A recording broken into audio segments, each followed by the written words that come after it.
देश भर में जितने राज्य हैं उन राज्यों में 21वें नंबर पर आदित्यनाथ जी का उत्तर प्रदेश, जहां पर भाजपा की सरकार है। अगर हम शिक्षा की बात करें तो 18वें स्थान पर हम पूरे देश में शिक्षा के मामले में हैं। और सबसे ज्यादा दुखद यह है कि हम कुपोषण में नंबर 1, कुपोषण में नंबर 1। भारतीय जनता पार्टी और आदित्यनाथ जी भाषण और कुपोषण में उत्तर प्रदेश को नंबर 1 पर पहुंचा चुके हैं। और आप कर क्या रहे हैं? एक तरफ कुपोषण में उत्तर प्रदेश नंबर 1 है और दूसरी तरफ अन्न महोत्सव के नाम पर आप गरीबी का तमाशा बना रहे हैं, मजाक उड़ा रहे हैं लोगों की गरीबी का। 5 किलो अनाज देने के लिए 5-5 घंटे बिठालकर लोगों का तमाशा बनाना, मैं समझता हूं इससे ज्यादा दुर्भाग्यपूर्ण बात कोई नहीं हो सकती। और देखिए आप किस तरीके से भारतीय जनता पार्टी के लोग अन्न महोत्सव मना रहे हैं। ये अन्न महोत्सव मना रहे हैं या गरीबी का जश्न मना रहे हैं?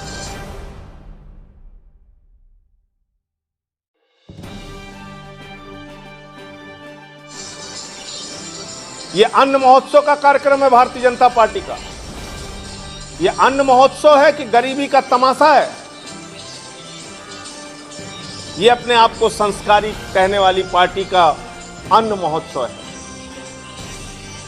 तमाशा बना दिया है। गरीब 5-5 घंटे तक लाइनों में लग के इनका 5 किलो अनाज लेने के लिए, और एक ऐसे झोले में जिसमें 50 फोटो लगी है भाजपा के नेताओं की, कमल का निशान लगा है, मोदी जी की और योगी जी की फोटो लगी है। तो मैं आपसे पूछना चाहता हूं आदित्यनाथ जी, क्या ये आपने अपनी निजी संपत्ति से अनाज वितरण किया है? क्या ये भारतीय जनता पार्टी के निजी खजाने से, उनके पार्टी के पैसे से गरीबों को अनाज दिया जा रहा है? अगर नहीं दिया जा रहा है तो कमल निशान का इस्तेमाल आपने सरकारी अनाज के वितरण में कैसे कर दिया? यह घोर आपत्तिजनक बात है और इसका संज्ञान तत्काल महामहिम राज्यपाल जी को लेना चाहिए। सरकारी राशन का वितरण कमल का निशान और भारतीय जनता पार्टी के 50 नेताओं की फोटो लगाकर करना, यह सीधे सीधे एक तरफ जहां गरीबों का मजाक उड़ाने की कार्रवाई है, दूसरी तरफ ये प्रचार करने का एक अवसर तलाशने के अलावा कोई कुछ दूसरा नहीं है इसके पीछे मंशा। तो एक विषय तो यह था कि आज उत्तर प्रदेश को किस तरह से नंबर 1 पहुंचाया है योगी जी ने, पूरा प्रदेश देख रहा है।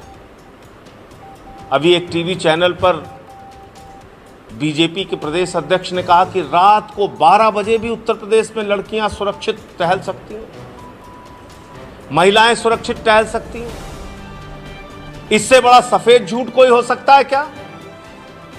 इससे बड़ी झूठी बात कोई हो सकती है क्या? मैं तो समझ रहा था कि वो आदित्यनाथ जी की सरकार का मजाक उड़ा रहे हैं। आगरा लखनऊ हाईवे पर सड़क के किनारे पति के सामने पत्नी का गैंगरेप होता है। यह 30 मार्च की घटना है। सड़क के किनारे, आप कह रहे हैं सड़क पे 12 बजे, दिन में 2 बजे गैंगरेप होता है। वृद्ध महिलाओं के साथ गैंगरेप, छोटी छोटी बच्चियों के साथ गैंगरेप। महिलाओं के लिए तो कब्रगाह बन गया उत्तर प्रदेश। इसके अलावा कोरोना के समय में हमने देखा, अब कोरोना के मैनेजमेंट पे प्रधानमंत्री जी से लेकर सारे लोग तारीफ करते हैं, कहते साहब अद्भुत इंतजाम था, बहुत शानदार इंतजाम आदित्यनाथ जी ने किया था। वो शानदार इंतजाम हमें याद है। हमें याद है किस तरह से प्रयागराज के घाटों पर लोगों के परिजनों के शव नोचे गए कुत्तों के द्वारा, चील कौओं के द्वारा। हमें याद है हजारों लाशें नदियों में सड़ती हुई मिली। कोरोना के काल में लोगों को शमशान में लकड़ियां नसीब नहीं हुई, हमें याद है। बेड का इंतजाम नहीं हुआ, ऑक्सीजन का इंतजाम नहीं हुआ, दवाओं का इंतजाम नहीं हुआ, और कर क्या रहे हैं लोग? मैंने खुलासा किया था, वेंटिलेटर घोटाला 58 करोड़ का तीसरी लहर की तैयारी के नाम पे इन लोगों ने वेंटिलेटर की खरीद में घोटाला किया। इसके पहले 800 का ऑक्सीमीटर 5000 में खरीदा, 1600 का थर्मोमीटर 13000 में खरीदा। इस बार उससे बड़ा खेल किया। 8 लाख 10 लाख रुपए में जो वेंटिलेटर मिलता है उसको 22 लाख 35 लाख में खरीदा गया, सेम मॉडल का वेंटिलेटर। इतना बड़ा भ्रष्टाचार हुआ। मैंने लोकायुक्त में भी शिकायत की, एफआईआर भी हजरतगंज के थाने में लिखाने के लिए तहरीर दी। कल इसको लेकर हमने मुकदमा दायर किया है कि उत्तर प्रदेश के चिकित्सा शिक्षा प्रमुख सचिव आलोक कुमार, स्वास्थ्य मंत्री और तमाम जो इसमें जिम्मेदार लोग हैं, मेडिकल कॉलेज के प्रिंसिपल्स, इनके खिलाफ 156(3) में माननीय न्यायालय के द्वारा आदेश करके मुकदमा दर्ज कराया जाए। इसके लिए मैंने 156(3) का मुकदमा किया है। भ्रष्टाचार पे आम आदमी पार्टी इनको छोड़ेगी नहीं।